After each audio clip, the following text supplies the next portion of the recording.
అప్పుడు మొదలుపెట్టినప్పుడు నేను మీకు ఎట్లా చేయాలా ఏం చేయాలనేది వాళ్ళకి అవగాహన లేదు.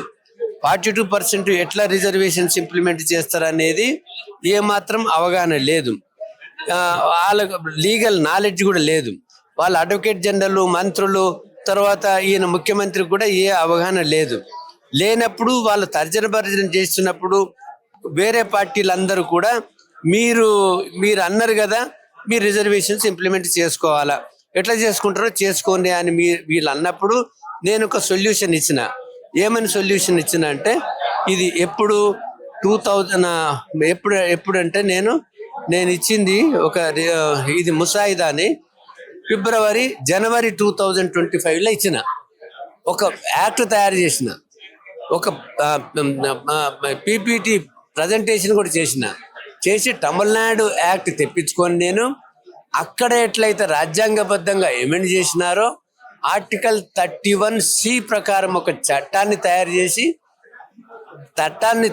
ముందల అన్ని అఖిల పక్షాలని పిలిపించి, అఖిల పక్షాల పొజిషన్ ఆపోజిట్ పార్టీలు కూడా ఓకే అనుకొని ఒక రిజల్యూషన్స్ పాస్ చేసుకొని మనం ఒక చట్టాన్ని తయారు చేసుకుందామని అందరి సమ్మతితో ఒక చట్టాన్ని తయారు చేసుకొని అప్పుడు కేంద్ర ప్రభుత్వం దగ్గరికి పోయి, అప్పుడున్న కాంగ్రెస్ ప్రభుత్వం కేంద్ర ప్రభుత్వం దగ్గరికి పోయి ఒత్తిడి తెచ్చి అది అప్పుడు కేంద్ర యూనియన్ క్యాబినెట్ అప్రూవ్ చేసుకొని ఉభయ సభలలో ఆమోదించుకొని రాష్ట్రపతి ఆమోదం పొందినాక దానికి రాజ్యాంగ రక్షణ 31B ప్రకారం రక్షణ వచ్చింది.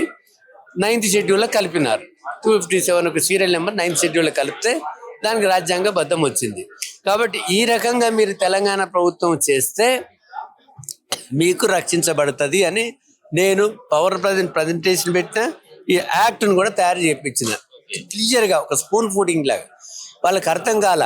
నేను అక్కడ ఇన్స్టిట్యూట్ ఆఫ్ ఇంజనీర్స్లా ఒక సెమినార్ పెట్టిన, అందరికి అవగాహన చేసిన. మీకు అందరు కూడా పత్రికలు వచ్చినాయి.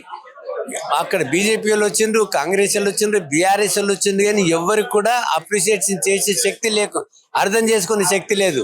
1,00,000 ప్రశ్నలు వేసినాక లాస్ట్కి మళ్ళా 2-3 మీటింగ్స్లు పెట్టిన తర్వాత గవర్నమెంట్కి చేరింది. ఇది జస్టిస్ ఈశ్వరయ్య గారు ఒక ముసాయిదా రాసిండ్రు. ఇది ఒక్కటే మార్గమట, శరణ్యమట అని ముఖ్యమంత్రి గారు పిలిపించి ఇది ఎట్లా సాధ్యమవుతుందంటే నేను ఎక్స్ప్లెయిన్ చేసినాక అప్పుడు దాన్ని లోకల్ బాడీస్లో ఒక చట్టము, విద్యా ఉద్యోగాలు ఒక చట్టం, 2 బిల్లులు తయారు చేసి అసెంబ్లీలో పెడితే అన్ని పార్టీలు ఓకే అన్నాయి, పాస్ చేసినాయి.